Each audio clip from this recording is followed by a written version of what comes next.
ಇಲ್ಲಿ ಬನ್ನಿ ಪರವಾಗಿಲ್ಲ. ಇವಾಗ ನಾರ್ಮಲ್ ಆಗಿ ನಾವು ಈ ಥರ ಮಾಡ್ತಾ ಇದ್ದೀರಲ್ವಾ, ನಿಮ್ಮ ಕಡೆಯಿಂದ ಸಪೋರ್ಟ್ ಆದರೆ ಏನು ಮಾಡ್ತೀರಾ ನೀವು? ನಮ್ಮ ಕಡೆಯಿಂದ ಸಪೋರ್ಟ್ ಆದ್ರೆ ನೀವು ಅಕ್ಕ ಅಂದ್ರೆ ಹೇಳ್ತಾ ಇದ್ದೀರಿ ಅಲ್ವಾ, ಎಲ್ಲರ ಜನನೂ ಅಕ್ಕ ಅಂದ್ರೆ ಹೇಳ್ತಾ ಇದ್ದೀರಂತೆ. ಒಂದು ತಮ್ಮನಕ್ಕೆ ಯಾವುದು ಹೆಲ್ಪ್ ಬೇಕಾದ್ರೆ ಅಕ್ಕಕ್ಕೆ ಏನು ಮಾಡಬೇಕಾದ್ರೆ ಗೊತ್ತು.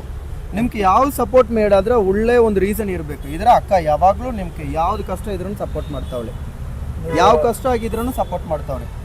ಮಾಡ್ತೀರಾ ಕನ್ಫರ್ಮ್ ಎಲ್ಲ ಮಾಡ್ತಾವ್ರೆ. ಥ್ಯಾಂಕ್ಸ್ ಅಕ್ಕ.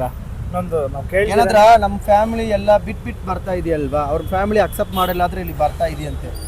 ನನಗೆ ಅಂದು ಒಂದು ತಮ್ಮ ಇದೆ, ಸ್ವಂತ ಒಂದು ತಮ್ಮ ಇದೆ ಅಂದ್ರೆ ಅದು ಅಕ್ಕ ಅಂದ್ರೆ ಹೇಳೋ ಟೈಮಲ್ಲಿ ಒಂದು ಒಳ್ಳೆ ಖುಷಿ ಒಂದು ಬಂದ್ಬಿಡುತ್ತೆ. ತಮ್ಮಕ್ಕೋಸ್ಕರ ಏನು ಬೇಕಾದ್ರೂ ಮಾಡಲ್ಲ ಇಲ್ವಾ? ನಮ್ಮ ಏನು ಇಟ್ಕೊಂಡು ಹೋಗ್ತೀರಾ? ಏನಿಲ್ಲ ಈ ಲೋಕದಲ್ಲಿ, ಏನು ಇಟ್ಕೊಂಡು ಹೋಗೋಕ್ಕಾಗಲ್ಲ. ಎಲ್ಲ ಬಿಟ್ಬಿಟ್ಟನೆ ಹೋಗ್ಬೇಕಾದ್ರೆ ಅದಕ್ಕೆ ತಮ್ಮಕ್ಕೋಸ್ಕರ ಏನು ಬೇಕಾದ್ರೂ ಮಾಡಲ್ಲ. ಯಾರು ಸಪೋರ್ಟ್ ಮಾಡ್ತಾರೋ ಅವ್ರಿಗೆ ಏನು ಬೇಕಾದ್ರೂ ಮಾಡಲ್ಲ, ಹೆಲ್ಪ್ ಮಾಡಲ್ಲ. ನಮ್ಮವರು ಮಾಡ್ತವ್ರೆ. ಥ್ಯಾಂಕ್ಸ್ ಅಕ್ಕ. ನಾವು ಕೇಳ್ದಿರಾನೆ ನೀವು ಸಪೋರ್ಟ್ ಮಾಡ್ತೀನಿ, ಅದು ತಮ್ಮ ಹಾಗೆ ಅಂದ್ರಲ್ವ, ಅಷ್ಟೇ ಸಾಕು. Thank you.